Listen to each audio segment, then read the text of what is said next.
Good morning, students. We have already completed the lesson A Cruise to the Falklands. Now we are starting to do the textbook exercises. Now you have to take the page number 35. Okay, here this is the comprehensive questions. First question is you have to tick the correct answer. First question is the writer uses the term one of the biggest penguin parties on the planet because there are three reasons here. First one is she saw 10,000 penguins and their chicks moving freely. She had never seen so many penguins before. The sight of a large number of penguins at one place appeared like a party. So, what is the answer for the question? The writer uses the term one of the biggest penguin parties on the planet because the sight of a large number of penguins at one place appear like a party. So, third one is the answer. Okay. So, in your textbook, tick the right answer. Question number B.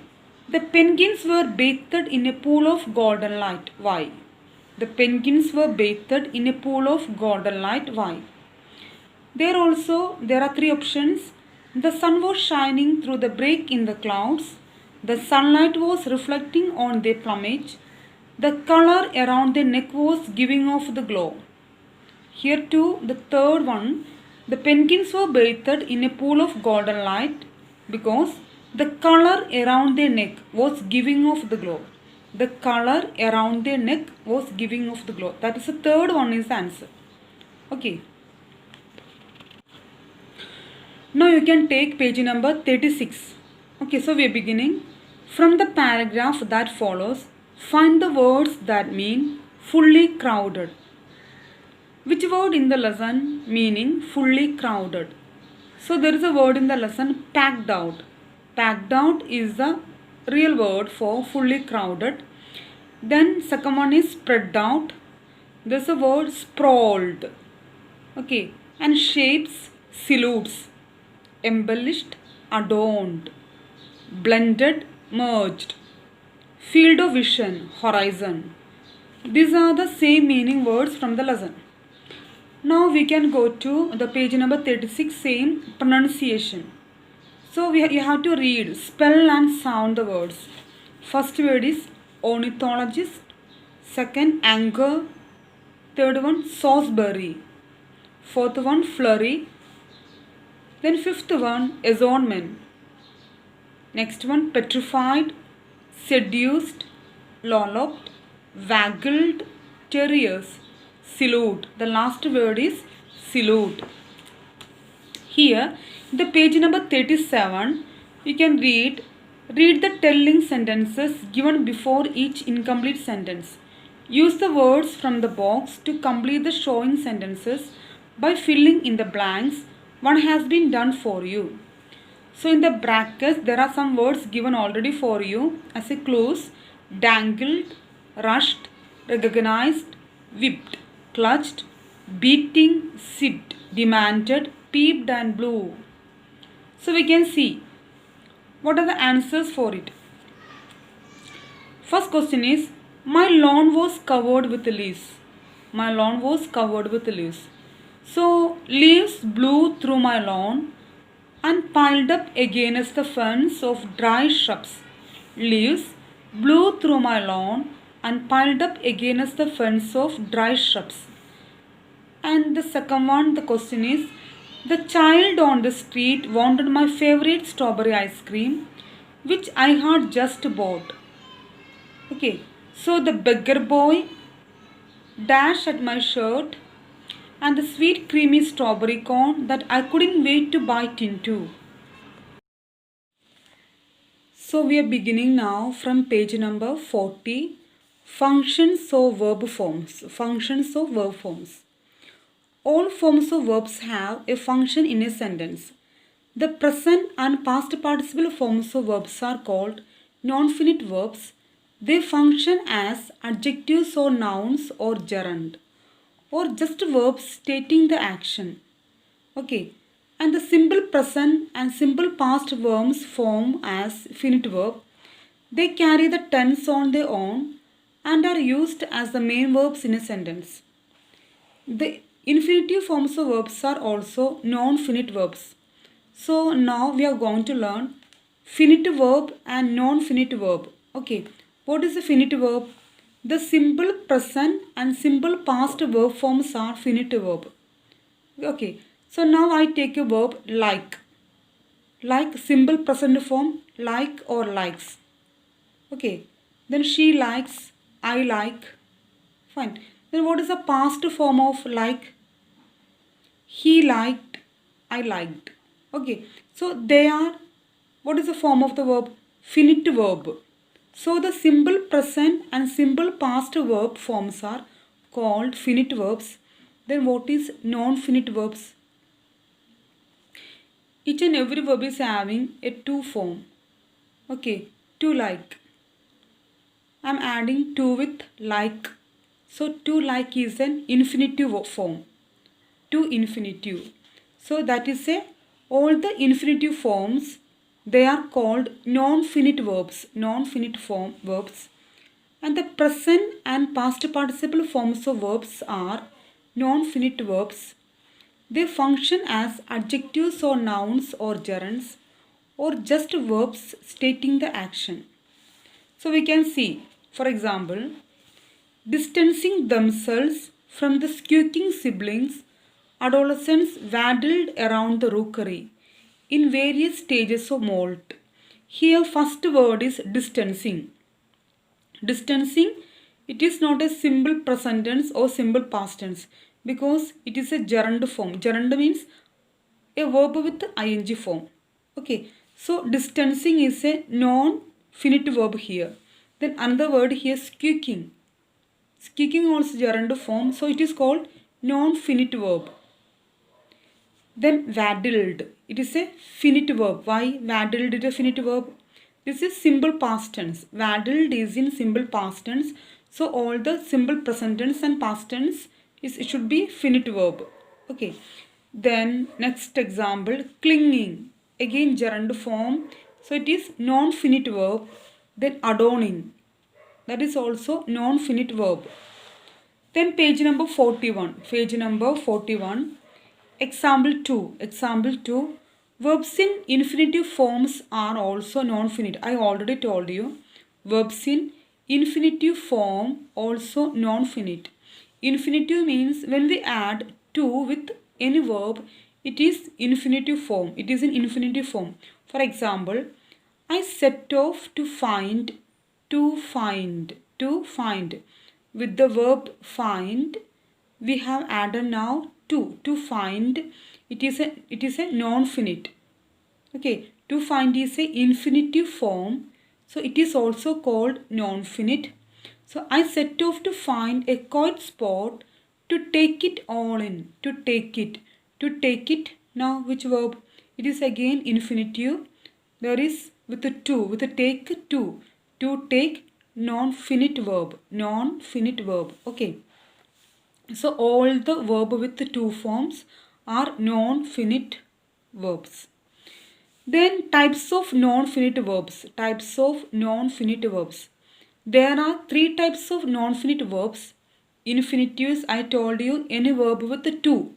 To go, to come, to eat, to have. Okay, they are the infinitives.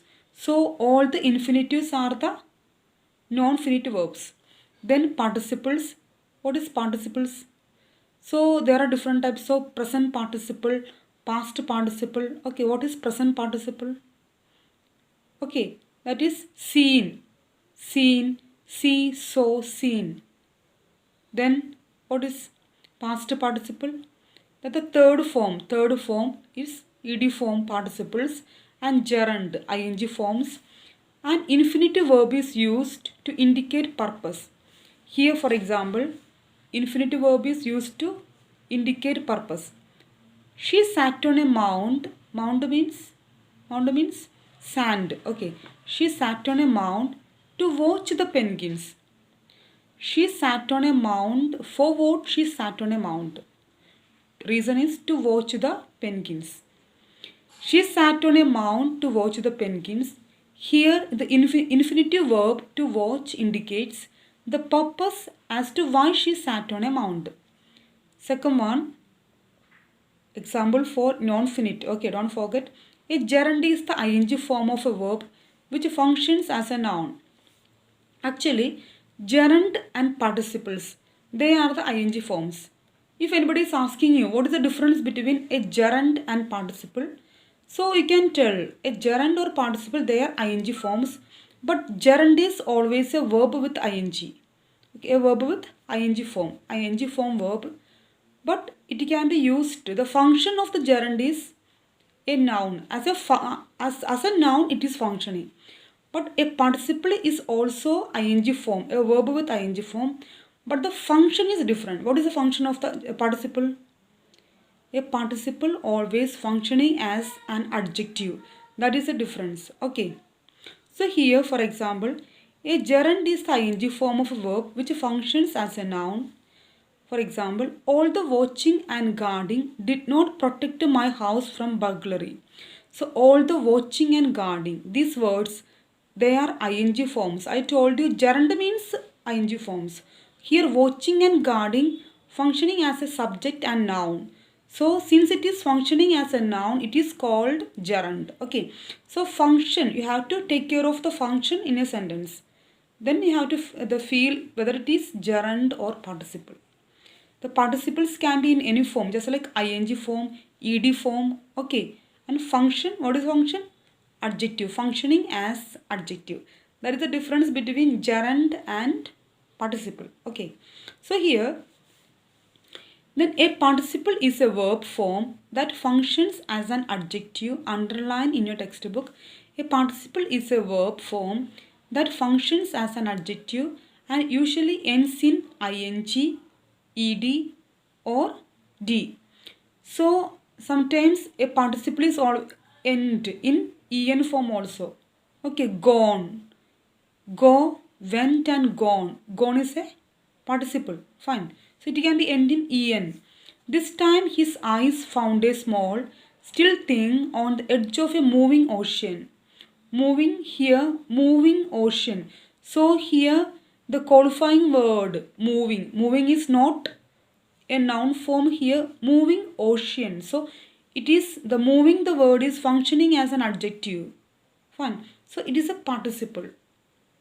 Fine. Okay. So again, a gerund and participle both are ing forms, but gerund functioning as a noun, participle functioning as an adjective.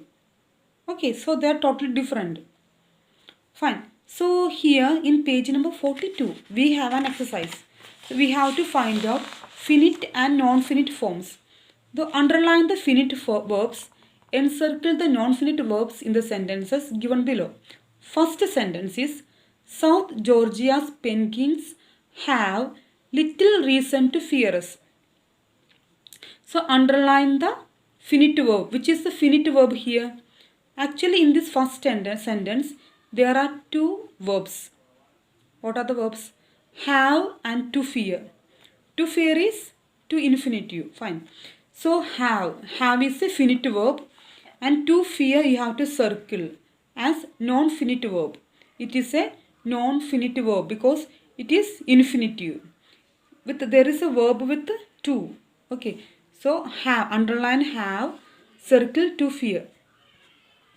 In the second sentence, the earlier lightheartedness had completely disappeared.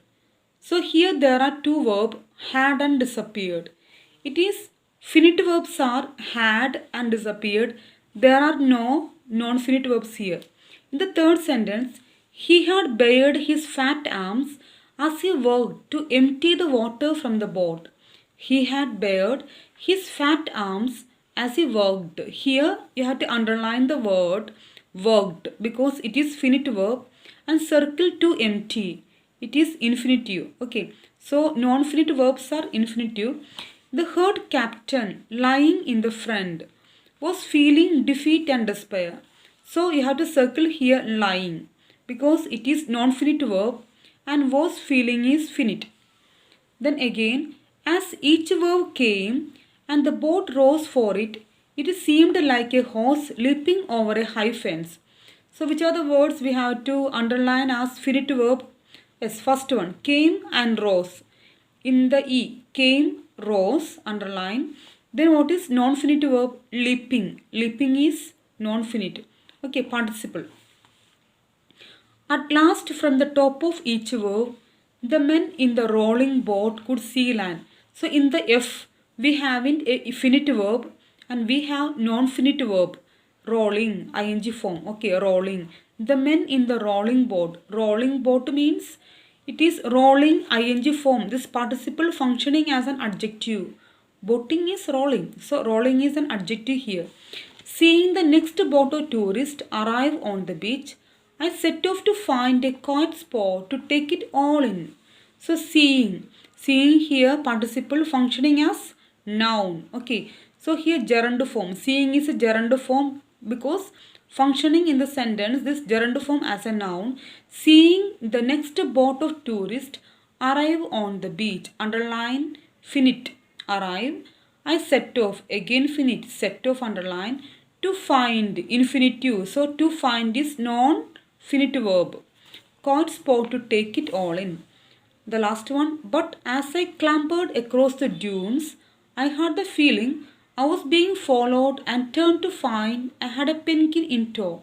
So as I clambered is finite, underline, then had, again underline as finite verb, then I was being followed, again you have finite. So 3, clambered, had, was being followed. Then is there any word, non-finite word for circling? Yes. To find, again infinitive, okay, to. With the verb find, we have to. So, non-finite verb. So, I hope that you understood finite and non-finite verbs. For understanding more better, read the textbook very well. Okay, these grammar pages, read again and again and understand. In page number 39-2, there is a box with present tense, past tense and past participle and infinitive form. Okay, to ask, to bathe, to comment, to stretch. Fine. So if you are learning these boxes, you can understand more better. Okay. Thank you. Thank you very much. Okay.